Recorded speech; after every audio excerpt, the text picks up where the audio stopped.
Hello, everyone. Thank you so much for joining us today. I'm excited to introduce our next guest.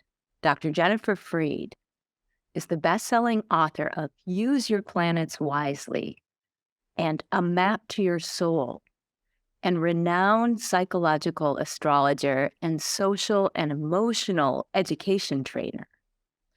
She has spent over 30 years consulting clients and businesses worldwide on psychological, spiritual, and educational topics.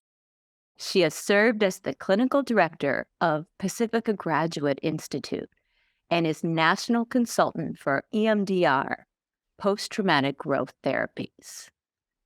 You can learn more about Jennifer Freed at jenniferfreed.com. So here we are, and I'm very excited to talk with you today, Dr. Freed.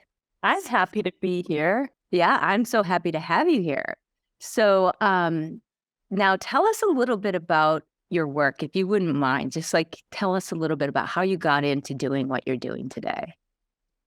Well, I started learning about astrology and psychology at about the same time. I was 19 years old, and I was passionate to understand human beings and also deep spiritual questions. So I started rigorous study on both topics at that time, parallel to one another. Astrology wasn't very popular then, but I was training to be a therapist, and I ultimately got my PhD in psychology. And I also studied with great teachers of astrology during that whole time, and ultimately got my international certification in astrology. And then after some 10 years, I started teaching people the combination of both. I started with therapists first, but then more lay people. And then I've been doing a teaching and coaching practice, utilizing both for many, many years now. Yeah. Okay. Well, one of the things that you've talked about that I've found on social media and just as I've studied your work is how we need to get back to the elements. What do you mean by that? Well, this is a good moment to show you my book, A Map to Your Soul, and it has to do with really delving into the 4 elements. As we all know, fire, earth, air, and water make up our earth and indeed our bodies. And as we've become more and more disassociated from nature, we forget that we're elemental beings. And if we're out of balance from those elements, and you know this as an integrative doctor, we're out of balance. So our happiness and our fulfillment in life depends on us honoring these 4 elements in everyday life. And briefly, I'll describe what they are, but we can unpack it more as we go. Fire is that element, when you think of a fire, of illumination, of warmth, of engagement, of passion, of really feeling like your body is warm and very well tuned and is action oriented. Earth is that very deep, sensual, slow moving, methodical, very concentrated, stable energy. Air is the inspiration, the breathtaking, the visionary, the objective, the logical, breath. And water is that feeling component that's connection, empathy, mercy, forgiveness. We need all 4. And my contention is that people that live fully expressed lives, meaning they're operating on all elements in every area of their life, are the most grateful and the most laudable. Yeah. And how do people cultivate these elements within themselves, and how do they kind of identify deficiencies or feel into where they could introduce more of that energetic into their lives? Well, that is what my whole book's about, the 12 domains of life, and how you actually can learn through doing inventories where you're weaker and then where you can strengthen those elements. But let's take you for an example. We'll use you because you're here. When I said the 4 elements, what is your strongest? Is it fire? Is it earth? Is it air or water? We all have leaning into one of those elements. What would you say is yours? Hmm. I think water.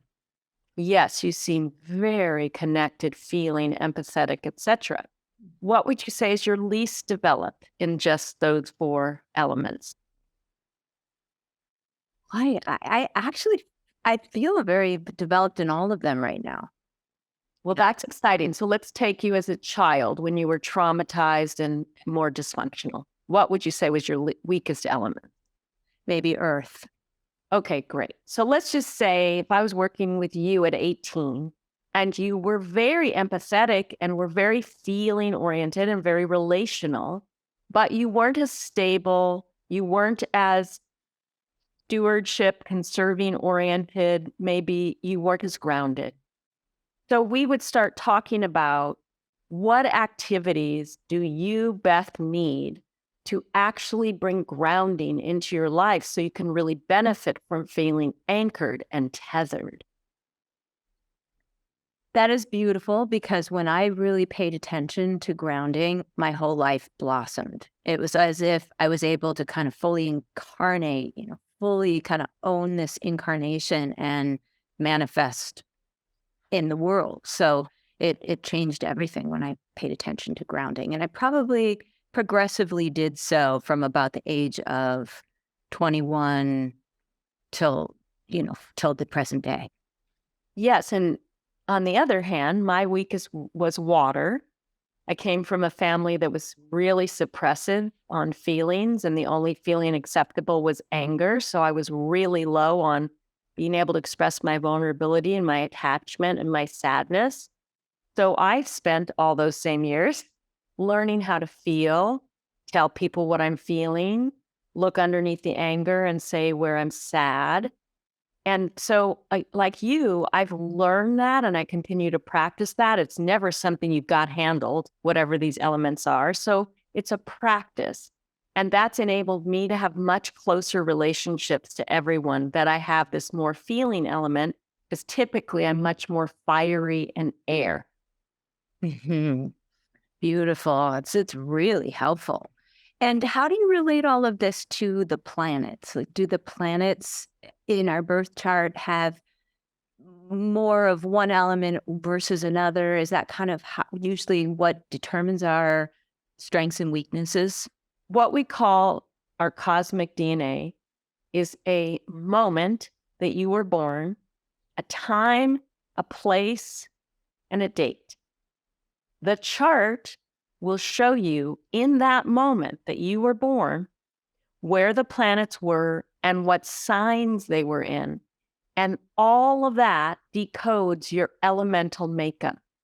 So your astrological chart will actually reveal to you your lesson plan around many things, but also which elements you're strongest in and weakest in. But that's not a stopping point, it's a beginning.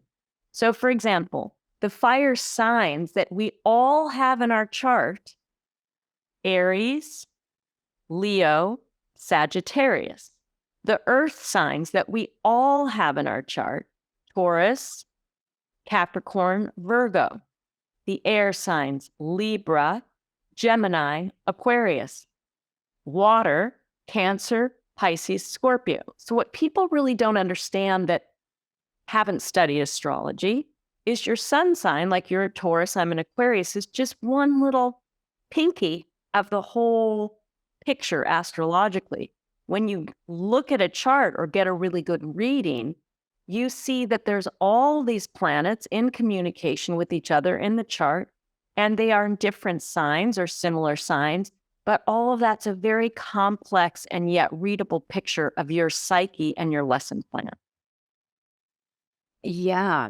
And I just always think about it from this kind of physics perspective of each planet is emanating a particular vibration that then is having a profound influence on our physiology, kind of the expression of our soul in this life. So if you think of it all as a metaphor and divine poetry, as above, so below. So we live in this cosmos that I believe is very animated. Why would we ever think we're the only consciousness? It's hysterical, right? Yes. So there's this global galactic consciousness that we're part of and in partnership with. And we're all having this dance.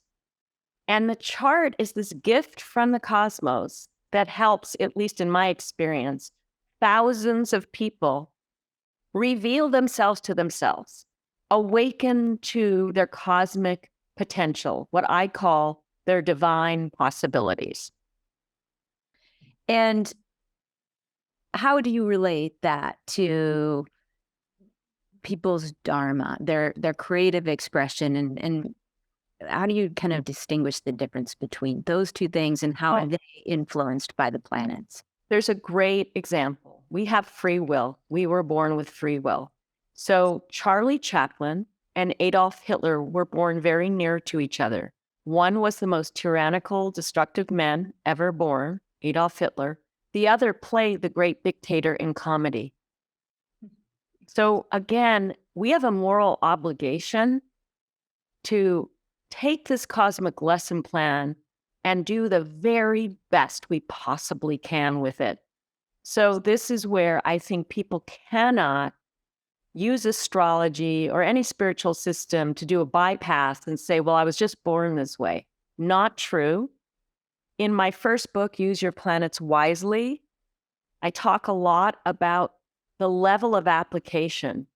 You can take things at a very primitive level and be very reptilian, that reptile brain, just reactionary, lower vibration, very instinctual, but not very reflective or compassionate. You can be what I call the evolving level, which is almost like cosmic consciousness itself, bringing things through on behalf of humanity. Or you can be adaptive, which is you're using the energy wisely and you're making contributions with it. And I believe at every moment of a day, we choose again, which level are we participating on? That's beautiful. And just, you talk about Dharma, and can you talk about how the planets influence our Dharma? Well, they give us, if you will, a map. Now, using a map, you can drive fast, you can drive slow, you can drive recklessly, you can bump into people. You can completely not take care of your vehicle and stop and not get anywhere. The planets and this astrological chart is a map. How you proceed is so in your power. And then how can people become more aligned with their purpose? Purpose is, so one thing, I don't believe in a static purpose. I haven't met anyone that has one purpose or one soulmate. I really hate the monotheism of all of that. I think that we're very complex and fascinating people with many, many options. But to get aligned with your purposes or your gifts, or what I call your divine possibilities, is really having a deep and disciplined practice on a mind, body, spirit, heart level. No one actually aligned with their purposes and does great in the world and has a great moral character if they don't actually have a disciplined, reverent practice with mind, body, soul, spirit, heart. It makes complete sense. I agree with that. You also talk about ways to magnetize higher vibrational people to you and situations. Can you speak to that? Yes, it's one of my favorite things that I keep trying to teach all the children, but especially my adult children.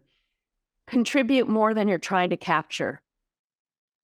I could sum it up like that. We have been led to believe that me first is a good policy.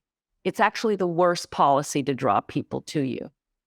The best policy to draw people to you is be curious, be fascinated by who they are and what their gifts are, and bring them out. So if you want to be around higher vibrational people, raise your own vibration by starting to use your gifts to contribute and to be of service, not in a codependent way, but in a real joyful and expressive way. I think it's an absolute given that people are drawn to you when you actually care about them and are interested in them and see them, and you're not trying to rescue them and you're not trying to give them advice they don't want, but you're celebrating them. They're an entire universe sitting before you. So true. Now, do you see particular this is the Science of Healing Summit, and let's talk about healing the physical body and then maybe even the mind. How do you see particular kind of tendencies towards certain diseases when you have certain astrological makeup, and how do you remedy that? Well, again, I think this is more your expertise than mine, but if we were working together, there are indicators in a chart of people that will be struggling with the challenges of physical health. I'm not as great at pinpointing exactly what they might be. Sometimes I can, but I think when you have a chart that says you're going to be working on your health, one of my best teachers said you can either be a patient or a healer. And I think that's profound because so many of us that are healers got there through our woundedness. I did. And I think the thing is, don't stop at the wound. Don't get too identified with the wound. Get the help you need. Be persistent. Like, don't ever give up. And again, it's so great talking to you because you really get this. If you don't have a workable solution, keep looking. You have to make the effort, but the bottom line is, it's not horrible. Like, I have a chart where I have to pay attention to my health. I have gut issues, that kind of sensitivity. But because I've paid attention, I'm in really good health. Now, if I just went to Western Med, and no offense to the doctors that do great work, but it got just medication, I would have never solved the issue, but I would have struggled with it in a different way. So yes, astrology can say these are going to be some of your challenges, your lesson plans. But again, the application is up to you and the attitude is up to you. And finding the great Healer Summit, this is like the ideal place. Just keep listening till you find the person where you think I could work with that person. Yeah. I just circling back to a couple things here. One is I've seen people struggle with health challenges, and when they move to helping other people that have similar health challenges, I've watched them get better. And then I've watched that their health has declined if they've moved away from helping others, and then improve again when they kind of get back into their work. And similarly, I've seen people have health challenges, and then when they find their dharma, they are one of their purposes, and that they heal. And then if they kind of lose step with that, and their health challenge comes back, if they find their dharma again, it goes away. And so it's just that if you can stay aligned with body, mind, and spirit, your purpose, it's so good for your health. Your background is psychology. So what kind of dispositions do you see in the different elemental types toward different psychological conditions? Okay. Well, if people have a ton of water in their chart, they're very, very feeling. And so their psychological challenges would go toward the more, gosh, I don't want to say anything pejorative, and my partner's listening and she's got a lot of water. So, okay, let's see. I'll say that if you have a lot of water in your chart, you could be prone to some mood disorders and depression because you feel everything. Okay. If you have so much earth in your chart, you can lean more toward those psychological issues of hoarding and holding on and being stuck and rigid. If you have so much air in your chart, you can be really disassociative and kind of not able to feel, and also really you could struggle in that way if you have too much mind going on, of not being connected and engaged, and not people finding you distant and remote. And if you have a lot of fire in your chart, these are the people that cause havoc. And maybe they destroy things, and maybe they get in arguments, and maybe they have some anger issues and like that. Great question. I mean, I haven't thought of it exactly that way, but you do see when I used to be practicing therapy, which I'm not now, but I look at people's charts. Every issue they talked about was in their chart and all of their tendencies. Definitely. So fascinating. I would imagine then the treatment or antidote would be to balance out the elements that you're deficient in. Completely. And the thing is, and you must find this too, because we're both healers in a certain sense, and I really value the mind-body connection. The first most important thing to healing is mindset. You know, are you a victim mindset or are you an initiator mindset? Are you really empowered to be a co-creator of your life's experience? Or do you think life's happening to you? I like to see everything as life isn't happening to me, it's happening for me. And that doesn't mean I don't suffer terrible sufferings. If you're human, we go through things. But even those things, I'll keep a presence of mind. If not now, I'll understand this as a great teaching and useful at some point. And I will always, as you talked about, pay it forward. I'm not going to suffer for no reason. If I go through something just unimaginable, I'll learn from it and talk about it. Yeah. Well, can you give some examples of how you consult clients taking all of this information into account? Yes, I'll think about somebody just today. I'll have to change around their identifiers because I don't, obviously. So let's just call this person Joe. And Joe is somebody that was married for quite some time in a good enough marriage, but was feeling really stagnant. And so Joe decided under a certain transit, which is a cycle in astrology that has to do with clarity, endings, and boundaries, that this marriage was a friendship, not a romance. Joe ended the marriage and it's amicable. But I see in Joe's chart that Joe has the potential to fall madly in love again during this beneficial transit next fall. But Joe tells me that in the very far path, Joe was madly in love with somebody and it didn't work out, but Joe hasn't gotten over this person. And it's been all this time. So Joe has taken to being more of a couch potato and sitting and watching TV and feeling very sad over the divorce and the lost love. But I was able to talk to Joe about, listen, you've got to light the fire again. Because Joe was saying, oh, I've gained weight and I'm sitting on the couch and I'll never love again. I said, no, no, no, no, no, no. This chart shows that you're going to fall madly in love again if you make the effort, but you can't be a couch potato and expect to attract the person you want to be with. I always say to people, if you want to fall in love, become the person somebody to fall in love with. Don't be waiting for somebody to make you feel better. That is not attractive. So, talk to Joe, made a plan. Joe's really excited now because Joe is seeing this is a cycle. It's ending. This new cycle's coming. I said, you basically have till fall to get in shape. Seriously.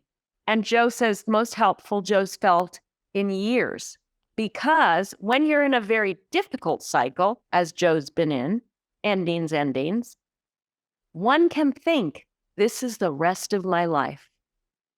But when you study astrology and you see cycles, and I've certainly studied my own and everybody's, you see there's a time for every season.